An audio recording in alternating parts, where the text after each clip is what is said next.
আজও চামড়া ন্যায্য দাম না পাওয়ার অভিযোগ মৌসুমী ব্যবসায়ীদের। সঠিকভাবে চামড়া সংরক্ষণে ফরিয়াদের অনভিজ্ঞতাকে দুষলেন মন্ত্রী এবং আড়তদাররা। রাজধানীর বিভিন্ন সড়ক ঘুরে কোরবানি বর্জ্য অপসারণ কার্যক্রম দেখলেন প্রধানমন্ত্রী।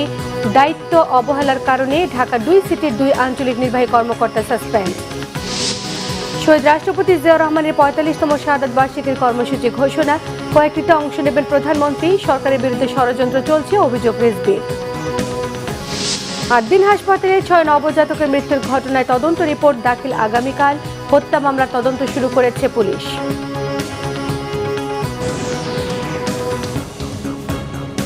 দেখছিলেন ক্রাউন 7 সংবাদ শিরোনাম। কোরবানির দ্বিতীয় দিনেও রাজধানীর বিভিন্ন অলিগলি থেকে এসেছে পশুর চামড়া। তবে বরাবরের মতো ন্যায্য দাম না পাওয়ার অভিযোগ ছিল মৌসুমী ব্যবসায়ীদের। চামড়া সঠিকভাবে সংরক্ষণ করতে না পারাতেই দাম কমের কথা বলছেন আড়তদাররা। বলছেন ওয়েট ব্লু চামড়া রপ্তানি করলে কিছুটা স্বস্তি মিলবে চামড়া শিল্পে। তবে আপাতত ওয়েট ব্লু রপ্তানির সম্ভাবনা নেই বলে জানিয়েছেন বাণিজ্য মন্ত্রী খন্দকার আব্দুল মুক্তাদির। তিনি বলেন, জুলাই মাসে চামড়া শিল্প নিয়ে মহাপরিকল্পনা রয়েছে সরকারের। বিস্তারিত জানাচ্ছেন মামুন আব্দুল্লাহ। এই যে দেখেন আপনার সামনে এগুলি বস্তা এগুলি সব চামড়া, এগুলি সব চামড়া, এগুলি সব ফালাই দিয়েছে। এগুলি আমাদের দেশের সব আমার বুক পাইটা যায়, এগুলি দেশের সব পথ নষ্ট হয়ে যেতেছে। এটা কারা করতেছে? এটা এই চামড়া কি হইলো যে ধস নেমে গেলো, দেখেন আমাদের যে চা পাতা চলে গেলো, পাট চলে গেলো, এই একদিন দেখবেন এই চামড়াও দেখবেন চলে গেছে। ধুঁকতে থাকা চামড়া শিল্প নিয়ে এভাবেই আক্ষেপ করছিলেন এ শিল্পের সাথে ৪৫ বছর ধরে জড়িত শামসুল আলম। বলছেন, কাঁচা চামড়া রক্ষায় রপ্তানির অনুমতি দিতে হবে ওয়েট ব্লু। যদি আপনি যে পর্যন্ত এটা যদি ব্লু না চালু করব, এই চামড়া এই দেশের থেকে মাটি চলে যাব। আমি 20টা মাল 1 লাখ টাকা বেচছি, 20টা মাল ধরেন 10 বছর আগে। কোরবানির দ্বিতীয় দিনেও রাজধানীর বিভিন্ন পাড়া মহল্লা থেকে পোস্তায় চামড়া আনেন মৌসুমী ব্যবসায়ীরা। দাম না পাওয়ার অভিযোগ ছিল তাদের মধ্যে। তবে মৌসুমী কসাইয়ের অনভিজ্ঞতার কারণে চামড়া নষ্ট হওয়ার কথা বলছেন তারা। পোস্তায় আসার পর কেউ কোনোদিন দাম পায় না চামড়ার। ওনারা ওনাদের সিস্টেমে নেবে। আপনি 100 চামড়া নিয়ে আসছেন, ওনারা আপনাকে যদি 700 করেও দেয়, ওনারা এটা ঘুরে ফিরে 50 পিস বাদ দিবে। ওকে বাসি মাল ওটা আমরা নিতেছি না, ওটা ফেরত, ওটা চলবো না। ওটা লবণ দিলে বি পচবো, না দিলে বি পচবো। তো ওই মাল তো কোনো দাম নাই।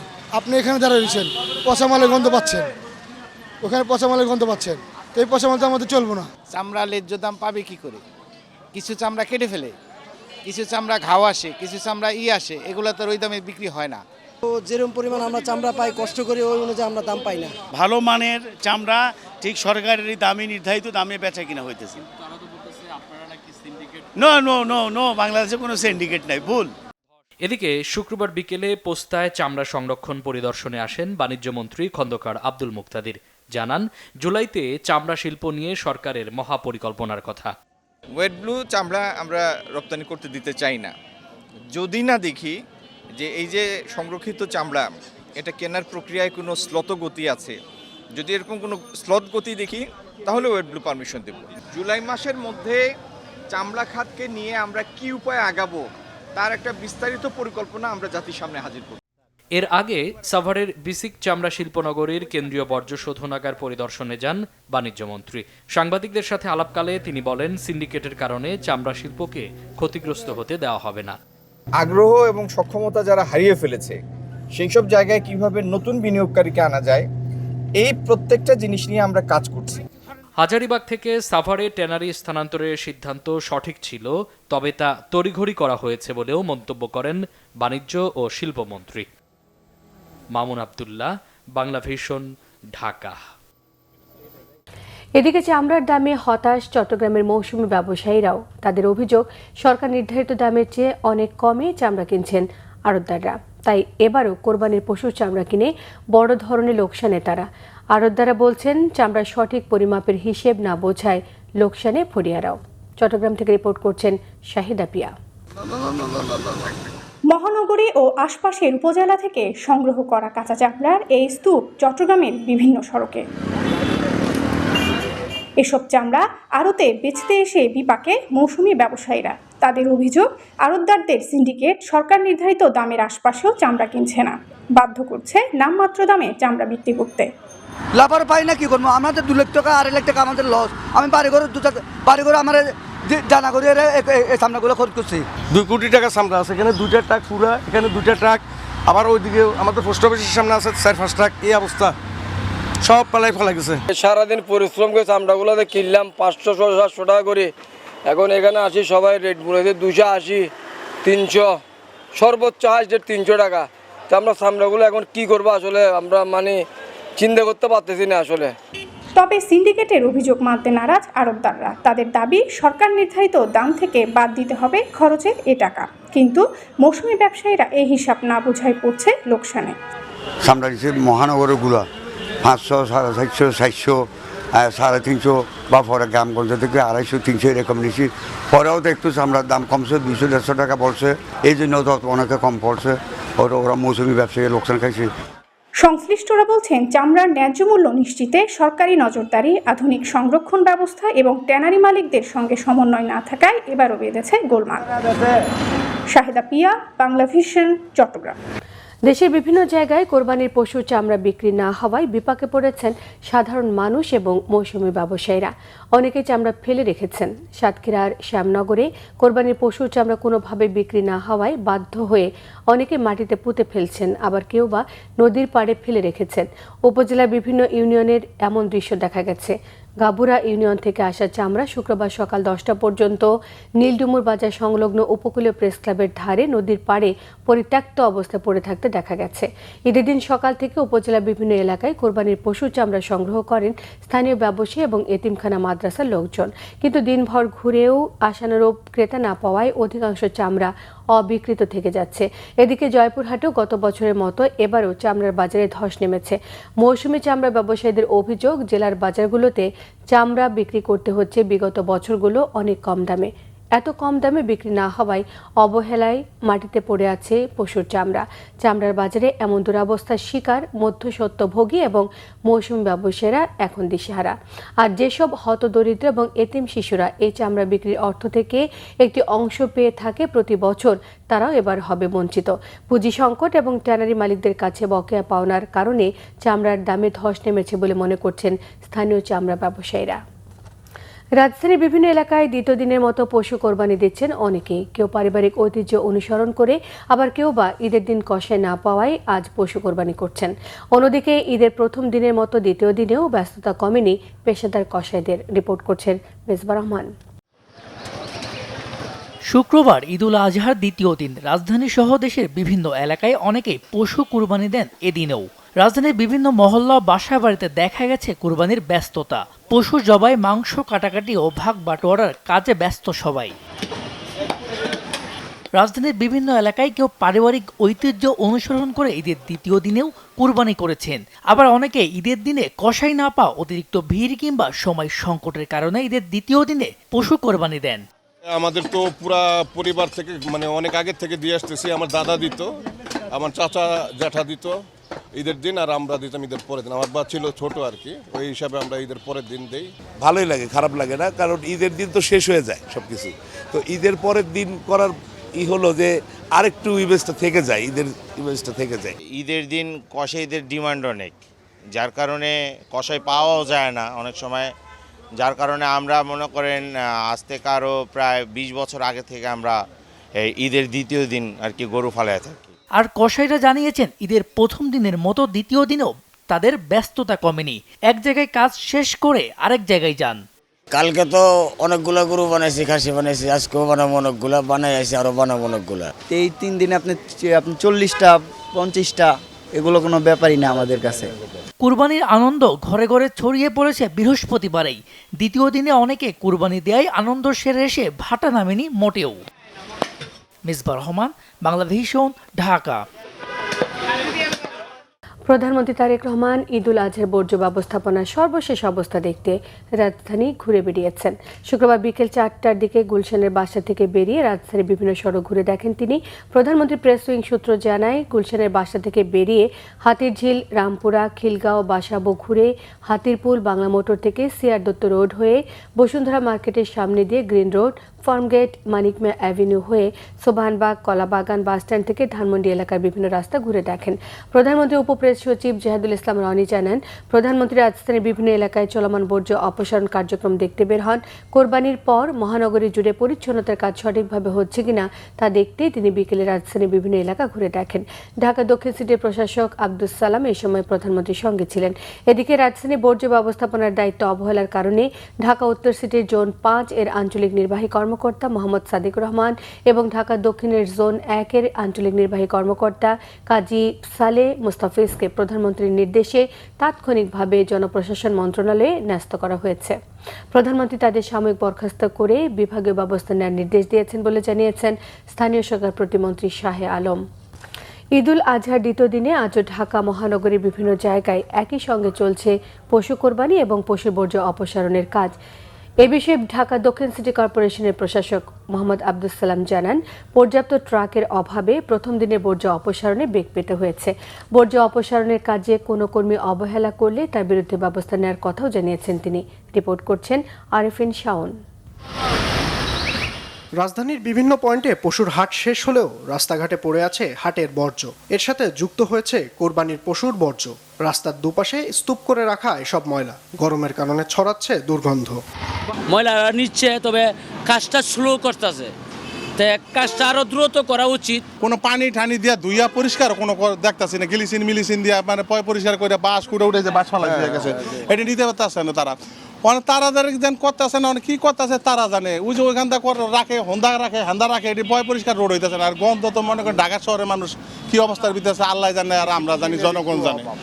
তবে সকাল থেকেই কাজ শুরু করেছে ঢাকা দক্ষিণ সিটির পরিচ্ছন্ন কর্মীরা। কাজ পরিদর্শন করতে শাহজাহানপুর পশুরহাটে আসেন ঢাকা দক্ষিণ সিটির প্রশাসক আব্দুস সালাম। তিনি বলেন, প্রধানমন্ত্রী তারেক রহমানের নির্দেশে নিরলসভাবে কাজ করছে সবাই, তবে দায়িত্বে অবহেলা করলে ব্যবস্থা নেওয়া হবে। বিভিন্ন জায়গায় কিছু কিছু গাফিলতির কারণে আমরা কিছু কর্মীকে আমরা শোকজ করেছি। আমরা কোনো অবস্থাতেই দায়িত্ব অবহেলা আমরা সহ্য করব না। আমরা চাব যথাসময়ে যথা কাজ, যেটা আমরা বলেছি, মাননীয় প্রধানমন্ত্রী যেটা আমাদের নির্দেশ দিয়েছেন, আমরা সেটা পালন করার জন্য চেষ্টা করব। বর্জ্য অপসারণে ভোগান্তির কথাও তুলে ধরেন তিনি। হাটের অনুমতি দিয়েছি আমরা এখানে। আজকে সারা শাহজাহানপুরের প্রত্যেকটা অলিগলিতে তারা সেটাকে বিস্তার করেছে। এটা তো হাটের কোনো কন্ডিশন না। যারা হাটের যারা ইজারাদার ছিল তাদেরকে আমরা পেনাল্টি করব, এছাড়া তার আর বিকল্প কোনো পথ নাই। এবং পরবর্তী পর্যায়ে আবার এই সমস্ত হাটের এরা ইজারা পাবে কিনা সে ব্যাপারে আমাদেরকে চিন্তা করতে হবে। আগামী দিনগুলোতে নিরলসভাবে কাজ করে যাওয়ার ঘোষণাও দেন ঢাকা দক্ষিণের এই প্রশাসক। প্রত্যেকটা অলিগলি। আরিফিন শাওন, বাংলা ভিশন, ঢাকা। ঈদের আনন্দ প্রায় শেষ হলেও রাজধানীর বিভিন্ন পশুর হাটের আশেপাশে এখনও দেখা মিলছে অবিকৃত কোরবানির পশু। লোকসানের আশঙ্কা আর বাড়ি ফেরার অনিশ্চয়তায় বিপাকে পড়েছেন অনেক ব্যাপারী। বাজারে অতিরিক্ত পশুর যোগান আর ক্রেতাদের কম দামে কিনতে চাওয়াকেই এই পরিস্থিতির জন্য দায়ী মনে করছেন ব্যবসায়ীরা। পলাশ হোসেনের ক্যামেরায় কেফায়েত শাকিলের রিপোর্টে থাকছে বিস্তারিত। কুরবানির 3 দিনের 2 দিনই শেষ, কিন্তু এখনও বিক্রি হয়নি ময়মনসিংহের জানাল আমিনের আনা 5টি গরুর একটিও। ঈদের মধ্যে গ্রামে ফিরিয়ে নেওয়ার ট্রাকও মিলছে না, তাই রাজধানীর মোহাম্মদপুরের রাস্তার পাশে গরুগুলো নিয়ে অলস সময় পার করছেন এই ব্যাপারেই। ঈদে ভালো দামে বিক্রির আশায় 5টি গরু ঢাকায় নিয়ে এসেছিলেন তিনি। চেয়েছিলেন প্রতিটি গরুতে অন্তত 5 থেকে 7 হাজার টাকা লাভ হলেই ছেড়ে দেবেন, কিন্তু এবারের মন্দা বাজারে কেনা দামের কাছাকাছিও আসেননি ক্রেতারা। তাই ক্রেতাদের উপর রাজ্যের ক্ষোভ ব্যাপারী জানাল আমিনের। ধরেন প্রতিবারে আমি গরু নিয়ে আসি, 8-10 বছর ধরে আমি গরুর পাইকারি করি। প্রতিবার গরুতে আমরা 4 থেকে 5 হাজার টাকা সীমিত লাভে গরু ছেড়ে দেই, কিন্তু এবার হাটের যে অবস্থা, আমরা 20 হাজার টাকা লস দিয়েও গরু এবার বিক্রি করতে পারিনি। আমি মাত্র 5টি গরু আনছিলাম, এখন 5টি গরুই রয়েছে, একটিও বিক্রি করতে পারি না। এই হলো হাটের অবস্থা। মানে এইবার আমি আমার মতো যারা পাইকার ব্যাপারী তারা আমার মনে হয় অনেক টাকা লস দিছে। আবার অনেকে এমন পাইকারও আছে 20 হাজার 25 হাজার টাকা করে প্রতি গরুতে লস দিয়ে তারা গিয়েছে। এরপরেও এবার যারা কুরবানি দিয়েছে তারা আরও কম চাচ্ছে। তা বিষয়টা আসলে আমার কাছে হাস্যকর মনে হয়েছে। মানে বাঙালি বলে কথা একটা আছে না, মানে বাঙালিকে বসতে দিলে সইতে চায়, এমন হয়ে গেছে এবার হাটের অবস্থা। তার দাবি একটি গরুও বিক্রি করতে না পারলেও ঢাকায় আনা নেওয়া এবং রক্ষণাবেক্ষণের পেছনে অন্তত 1.5 থেকে 2 লাখ টাকা খরচ হয়েছে তার। বিশাল অঙ্কের এই লোকসানে মাথায় হাত পড়েছে ব্যাপারীর। এইবার আসলে একজনের ট্রাক ভাড়া অনেক বেশি। প্রতিবার আমি গতবার 9টা গরু এনেছিলাম, ট্রাক ভাড়া দিয়েছিলাম মাত্র আপনার 9,000 টাকা। আর এইবার আপনার 5টা গরু এনে ট্রাক ভাড়া দিতে হয়েছে আমার 16,000 টাকা, অর্থাৎ দ্বিগুণ 32,000 টাকা চলে গেছে পরিবহন করেছি শুধু। এরপরে আমরা 4-5টা লোক আছি, গরু তো খাবার দেওয়ারও এখানে তেমন ওই সুবিধা নেই, ঠিক আছে। যেমন ঈদের ঢাকা শহরে ঈদের দিন বা ঈদের আগ পর্যন্ত মানে সব কিছু কর ঘাস এগুলা পাওয়া যায়, কিন্তু এখন এইগুলাও গরুরকে যে খাওয়াবো এইগুলাও পাওয়া যায় না। এগুলা ধরেন আমরা ঈদে তো সব গরুর দামে বেশি থাকে। এরপরে আপনার এখন তো মাংস হিসাবে বিক্রি করতে হবে, গরুর সৌন্দর্যের উপর বৃদ্ধি করে অনেক গরুর দাম বাড়ে। সেই হিসাবে আমার মনে হয় প্রতিটা গরুতে 30,000 টাকা করে লস হবে, আর গাড়ি ভাড়া 32,000, প্রায় মানে 1.5 থেকে 2 লক্ষ টাকা লস হবে এই 5টা গরুতে। প্রাণী সম্পদ অধিদপ্তরের তথ্য মতে এবছর কোরবানির পশুর চাহিদা ছিল 1,06,334টি। তার বিপরীতে দেশে কুরবানিযোগ্য ছিল 1,23,33,000 গবাদি পশু। চাহিদার তুলনায় প্রায় 22 লাখ কুরবানিযোগ্য পশু বেশি থাকা এবং ভারত থেকে গোপনে কিছু কোরবানির পশু প্রবেশ করায় এবার বাজারে দরপতন হয়েছে বলে মনে করেন সংশ্লিষ্ট খাতের ব্যবসায়ীরা। কিফায়েত শাকিল, বাংলা ভিশন, ঢাকা। বিএনপির সিনিয়র যুগ্ম মহাসচিব রুহুল কবির রিজভী বলেছেন, নানাবিধ চক্রান্ত এখনও থেমে নেই। সরকারের ভুল হলে তা ধরিয়ে দিতে পারেন, কিন্তু চক্রান্ত করা, ষড়যন্ত্র করা এটি কোনো কাজ নয়। শুক্রবার নয়াপল্টনের দলীয় কার্যালয়ে বিএনপির প্রতিষ্ঠাতা শহীদ রাষ্ট্রপতি জিয়াউর রহমানের 45তম শাহাদাত বার্ষিকীর কর্মসূচি জানাতে আয়োজিত সংবাদ সম্মেলনে তিনি সব কথা বলেন। জিয়ার শাহাদাত বার্ষিকী উপলক্ষে বিএনপি নয়াপল্টন কেন্দ্রীয় কার্যালয় সহ সারা দেশে দলীয় কার্যালয়ে কালো পতাকা উত্তোলন করা হবে, দলীয় পতাকা অর্ধনমিত রাখা হবে। জানান, সকাল 11টায় প্রধানমন্ত্রী এবং বিএনপি চেয়ারম্যান তারেক রহমান এবং তার নেতৃত্বে দলের জ্যেষ্ঠ নেতারা জিয়ার মাজারে শ্রদ্ধা জ্ঞাপন করবেন। সেখান থেকে ঢাকা মহানগর উত্তর, দক্ষিণ বিএনপি আয়োজিত 15টি সংসদীয় আসনের বেশ কয়েকটি স্থানে দরিদ্রদের মাঝে বস্ত্র এবং শুকনো খাবার বিতরণ করবেন তারেক রহমান। তিনি জানান, বিকেল 3টা থেকে 4টার মধ্যে নয়াপল্টন দলীয় কার্যালয়ের সামনে ছাত্রদল, যুবদল, স্বেচ্ছাসেবক দল সহ আরও কয়েকটি অঙ্গ সংগঠনের বস্ত্র এবং খাদ্য বিতরণ অনুষ্ঠানে যোগ দেবেন তারেক রহমান। রিজভী বলেন, রাতারাতি সব ঠিক হয়ে যাবে না, কিন্তু অন্যায় করলে শাস্তি হচ্ছে, শক্ত হাতে দমন করা হচ্ছে। নানাবিধ চক্রান্ত কিন্তু এখনো থেমে নেই। মানুষ ফেরেশতা নয়, সেখানে আইন অমান্যকারী কিছু লোক থাকে। তো তাদের বিরুদ্ধে ব্যবস্থা গ্রহণ করে আইনের শাসন প্রতিষ্ঠা করাই তো একটি নির্বাচিত জবাবদিহিমূলক সরকারের প্রধান বৈশিষ্ট্য। তারপরেও কেউ কেউ বলছেন ষড়যন্ত্র হচ্ছে, চক্রান্ত হচ্ছে। আপনারা যদি এই দেশের রাষ্ট্র কাঠামোর অংশ হয়ে থাকেন, এদেশের রাজনৈতিক যে কাঠামো তার যদি অংশ হয়ে থাকেন, তাহলে সেই ক্ষেত্রে আপনারা সরকারের যেগুলো ভুল হচ্ছে সেটা আপনারা ধরিয়ে দিতে পারেন। কিন্তু চক্রান্ত করা, ষড়যন্ত্র করা এবং নানাভাবে চক্রান্তের ইঙ্গিত দেওয়া, এইটা এদেশের মানুষ কখনোই এটাকে ভালোভাবে নেয়নি। অধিকার রক্ষা এবং গণমাধ্যমের স্বাধীনতা নিশ্চিতে সাংবাদিকদের ঐক্যবদ্ধ থাকার আহ্বান জানান এলজেডি মন্ত্রী ও বিএনপি মহাসচিব মির্জা ফখরুল ইসলাম আলমগীর। তিনি বলেন, দায়িত্বশীল এবং বস্তুনিষ্ঠ সাংবাদিকতাই দেশ ও জাতির কল্যাণে গুরুত্বপূর্ণ ভূমিকা রাখতে পারে। শুক্রবার দুপুরে ঠাকুরগাঁওয়ের মির্জা রুহুল আমিন মিলনায়তনে সাংবাদিকদের সঙ্গে মতবিনিময় সভায় প্রধান অতিথির বক্তব্যে তিনি আহ্বান জানান। বলেন, সাংবাদিকতা অত্যন্ত কঠিন, চ্যালেঞ্জিং একটি পেশা। এমন কোনো জায়গা নেই যেখানে সাংবাদিকরা নির্যাতনের শিকার হয়নি। সাগরণী হত্যা মামলার রহস্য আজও উদ্ঘাটন হয়নি। সাংবাদিকতাকে কখনো ছোট করে দেখার সুযোগ নিয়ে উল্লেখ করে তিনি জানান, দৈনিক ইত্তেফাকের সাবেক সম্পাদক মানিক মিয়া মন্ত্রী না হয়েও মন্ত্রী তৈরি করেছেন। দায়িত্বহীন সাংবাদিকতা দেশ এবং জাতির জন্য ক্ষতিকর বলে মন্তব্য করেন তিনি। এর আগে সকালে ঠাকুরগাঁও শহরের তাঁতিপাড়া কালীবাড়ি বড় মাঠের পশ্চিম পাশের এলাকায় ঠাকুরগাঁও বিশ্ববিদ্যালয়ের অস্থায়ী কার্যালয় উদ্বোধন করেন তিনি। পরে এক আলোচনা সভায় বলেন, নতুন এই বিশ্ববিদ্যালয়ের শিক্ষক নিয়োগে কোনো স্বজনপ্রীতি কিংবা দলীয় প্রভাব চলবে না। যাদের সর্বোচ্চ যোগ্যতা থাকবে তারা শিক্ষক হিসেবে নিয়োগ পাবেন। বলেন, বিশ্বমানের শিক্ষা নিশ্চিত করে ঠাকুরগাঁও বিশ্ববিদ্যালয়কে দেশের শিক্ষার সর্বোচ্চ স্থানে নিয়ে সবাইকে আন্তরিকভাবে কাজ করতেই হবে। আপনারা ইউনাইটেড হন, আপনারা সবাই ঐক্যবদ্ধ হন, ঐক্যবদ্ধ আমাদের নিজের স্বার্থে আন। আগে তো যে পেশা আপনি নিয়েছেন সেই পেশায় তো আপনাকে বেঁচে থাকতে হবে নাকি? বেঁচে থাকতে হবে তো বেতন তো সেভাবে পেতে হবে, আর ওই বোর্ড সেভাবে করতে হবে। তার জন্য দরকার আমাকে চাপ সৃষ্টি করা। আজকে বাংলাদেশে একটি সুযোগ তৈরি হয়েছে এই জুলাইয়ের অভ্যুত্থানের পরে, অভ্যুত্থানের পরে নতুন সুযোগ এসছে এবং সেই দেখা যায় সুযোগের মধ্যে দিয়ে ইতিমধ্যে কিন্তু আমরা গণতন্ত্রের পথে হাঁটতে শুরু করি। রাজধানীর ৮ দিন হাসপাতালে ৬ নবজাতকের মৃত্যুর ঘটনায় তদন্ত রিপোর্ট আগামীকালের মধ্যে জমা দেওয়া হবে বলে জানিয়েছেন স্বাস্থ্য অধিদপ্তরের এডিজি ডাক্তার জাহিদ রায়হান। এদিকে রমনা জোনের ডিসি শেখ জাহিদুল ইসলাম জানিয়েছেন, হত্যা মামলার তদন্ত শুরু হয়েছে, নির্দোষ কেউ যেন ভিকটিম না হন, তদন্তে সেই দিকটিতেই গুরুত্ব দিচ্ছেন তারা। বিস্তারিত জানাচ্ছেন জিয়া খান। রাজধানীর ৮ দিন হাসপাতালের এক ওয়ার্ডে ৬ নবজাতকের মৃত্যুর পর থেকে কিছুটা থমথমে পরিস্থিতি হাসপাতালের। ঘটনার তদন্তে ৩ সদস্যের কমিটি কাজ করছে। শিশু মৃত্যুর পেছনে দায় কার তা বের করতে গুরুত্ব দিয়ে তদন্ত করা হচ্ছে। মুঠোফোনে নিশ্চিত করেছেন স্বাস্থ্য অধিদপ্তরের এডিজি। তদন্ত রিপোর্ট আমরা আজকে অথবা কালকে পেয়ে যাবো ইনশাআল্লাহ। তদন্ত করছে জয়েন্ট সেক্রেটারি হসপিটাল, তারপরে ডেপুটি ডিরেক্টর হসপিটাল, আইন শাখার একজন, আর কোঅপারেট দুজন আছেন আর কি। একটু ধৈর্য ধরেন, কারণ এখন আমাদের যেটা মাথার মধ্যে কাজ করতেছে সেটা যদি আমরা ডিসক্লোজ করি, এটার সাথে যদি তদন্ত রিপোর্টের কোন রকম ভেরিয়েশন হয়, হতে তো পারে, ভাষাগত পার্থক্য হতে পারে। আমরা এটা চাচ্ছি না।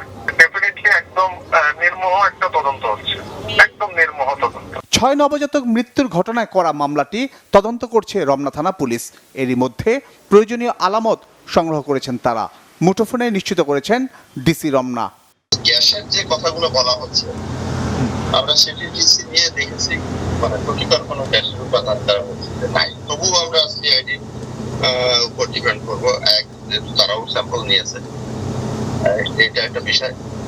আর এসি যদি বন্ধ করার জন্য হয়, তাদের ভাষ্য মতে যে তারা 2টা থেকে 3টা পর্যন্ত এসি বন্ধ করার, বাচ্চারা মারা গেল 6টার পরে। এখন আসলে ধারণাও করা যাচ্ছে বিষয়টা কি হবে। এখন আর 6টা বাচ্চা, এক একজন এক এক ধরনের সমস্যা থাকতে পারে। 6টারই কমন একটা বিষয়, এটা তো আসলে এই জন্য আমি যেটা এখন ধারণা করে একটু বলছি বলা হচ্ছে, একেবারে আইডিয়া করে একটা কিছু বললে যেটা হবে সেটা হয়তো ফলাও হবে, প্রচার মানুষ ওই দিকে যাবে। কোনো কিছু একবার মুখ দিয়ে বেরোয় গেলে তো বোঝেন ওইটা টেকনিকরণ হয়, শিক্ষিকরণ হয়, এগুলো করতে করতে ওইটাই প্রতিষ্ঠা পেয়ে যাবে।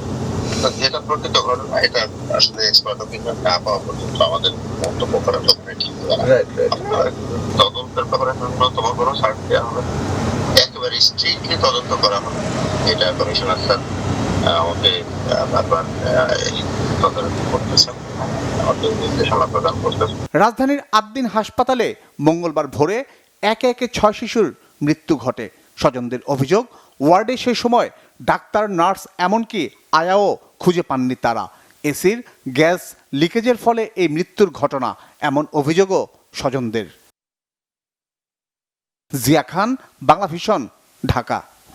ঈদের ছুটিতে রাজধানীর বিনোদন কেন্দ্রগুলোতে বেড়েছে মানুষের ভিড়। পরিবার আর শিশুদের নিয়ে আনন্দ ভাগাভাগি করতে কেউ ছুটছেন ডিএনসিসি শিশু মেলায়, আবার কেউ বা সময় কাটাচ্ছেন জিয়া উদ্যানে। রাইড, খোলা প্রকৃতি আর উৎসবের আমেজে জমে উঠেছে রাজধানীর বিনোদন স্পটগুলো। বিস্তারিত জানাচ্ছেন আসমা আক্তার নূপুর। ঈদের ছুটিতে পরিবার নিয়ে একটু আনন্দ আর স্বস্তির খোঁজে নগরবাসীর অন্যতম গন্তব্য হয়ে উঠেছে ডিএনসিসির শিশু মেলা। ঈদের দ্বিতীয় দিনে বিকেল হতেই ডিএনসিসির এই পার্কে ভিড় করেছেন নানা বয়সী মানুষ। তবে সবচেয়ে বেশি উচ্ছ্বাস শিশুদের মধ্যেই।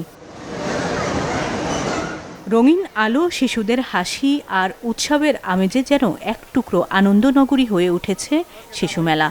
নাগরদোলা, ঘোড়া, train ride, water board, break dance সহ নানা রাইডে চলছে শিশু কিশোরদের উচ্ছ্বাস।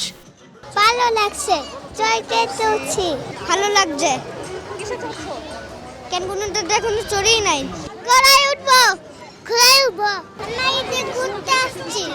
আমরা রাইডে চড়ছি। কালকে দিয়াদনে ঘুরতে গিয়েছিলাম, আবার আজকে হচ্ছে শিশু পার্কে আসতে অনেক মজা লাগতেছে আমার কাছে। ছুটির এই সময়টাতে সন্তানদের একটু আনন্দ দিতে পরিবার নিয়ে ঘুরতে এসেছেন অনেক অভিভাবকও।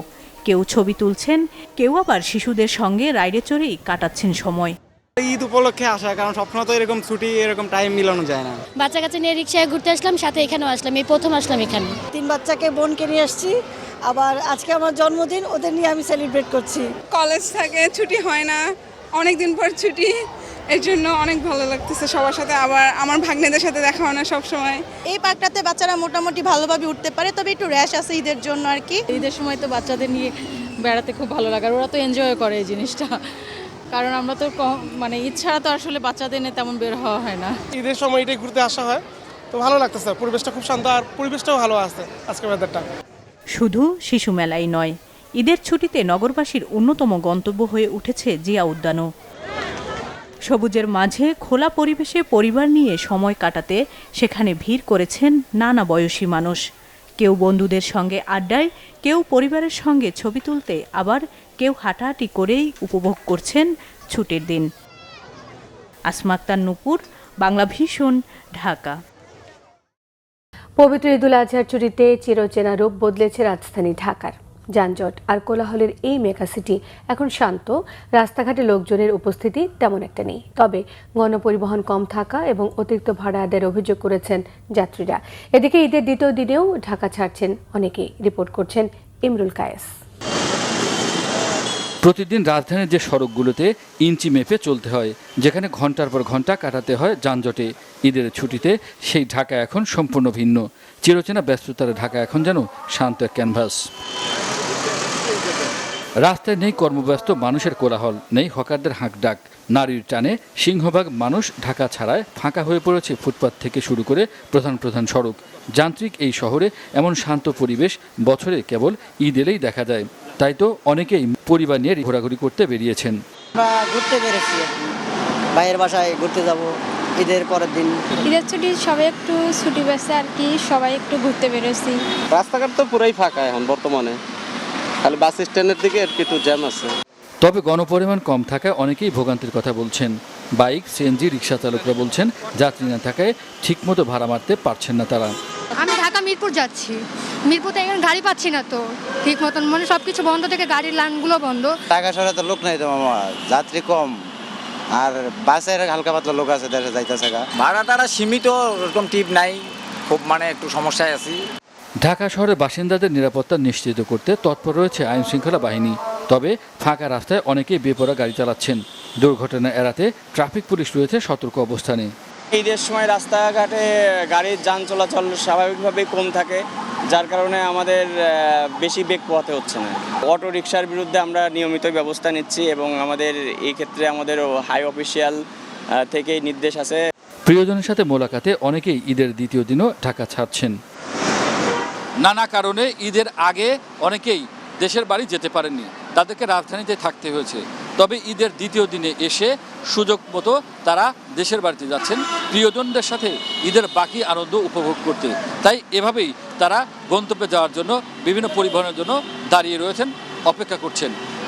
ইমরুল কায়েস, বাংলা ভিশন, মহাখালী, ঢাকা। সারা দেশে হাম এবং হামের উপসর্গ নিয়ে গত 24 ঘন্টায় আরও 10 শিশুর মৃত্যু হয়েছে। একই সময়ে হাসপাতালে ভর্তি হয়েছে এই রোগে আক্রান্ত 732 শিশু। শুক্রবার স্বাস্থ্য অধিদপ্তরের পাঠানো বিজ্ঞপ্তিতে বলা হয়েছে, হাম এবং এর উপসর্গ নিয়ে এ পর্যন্ত মৃতের সংখ্যা দাঁড়ালো 575টি শিশুর। এর মধ্যে শুধু হামে আক্রান্ত হয়ে মারা গেছে 90। হামের লক্ষণ জ্বর, সর্দি, কাশি এবং সারা শরীরে ছোট ছোট লাল লাল দাগ দেখা দিলে তা দ্রুত গুরুত্ব দিয়ে দেখতে অভিভাবকদের পরামর্শ দিয়েছেন ডাক্তার এবং বিশেষজ্ঞরা। প্রয়োজনে সংশ্লিষ্ট হাসপাতালগুলোতে এ রোগের সেবা নিতে যাবার তাগিদ দেওয়া হয়েছে। হাম এবং হামের উপসর্গে গত 24 ঘন্টায় ফরিদপুরে 2 এবং সিলেটে 1 শিশুর মৃত্যু হয়েছে। সিলেট বিভাগে হাম এবং রুবেলা পরিস্থিতির অবনতি অব্যাহত রয়েছে। সুনামগঞ্জের ছাতক উপজেলার আলমপুর এলাকার ইমরান আহমেদের 9 মাস বয়সী শিশুর সন্তান আরিম চিকিৎসাধীন অবস্থায় ওসমান মেডিকেল কলেজ হাসপাতালে মারা গেছে। এছাড়া গত 24 ঘন্টায় নতুন করে হাম রুবেলা উপসর্গের 18 রোগী বিভিন্ন হাসপাতালে ভর্তি হয়। এদের মধ্যে সিলেটের শহীদ শামসুদ্দিন আহমেদ হাসপাতালে 5 জন, এমএজি ওসমানী মেডিকেল কলেজ হাসপাতালে 12 জন এবং মৌলভীবাজার জেলা সদর হাসপাতালে ভর্তি একজন। এদিকে পরিস্থিতি নিয়ন্ত্রণে নজরদারি বাড়ানোর পাশাপাশি আক্রান্তদের চিকিৎসা নিশ্চিতে কাজ করছে স্বাস্থ্য বিভাগ। এই ছিল এখনকার মতো। পরের সংবাদ রাত 10:30টায় দেখার আমন্ত্রণ রইল। সঙ্গে থাকায় সবাইকে ধন্যবাদ।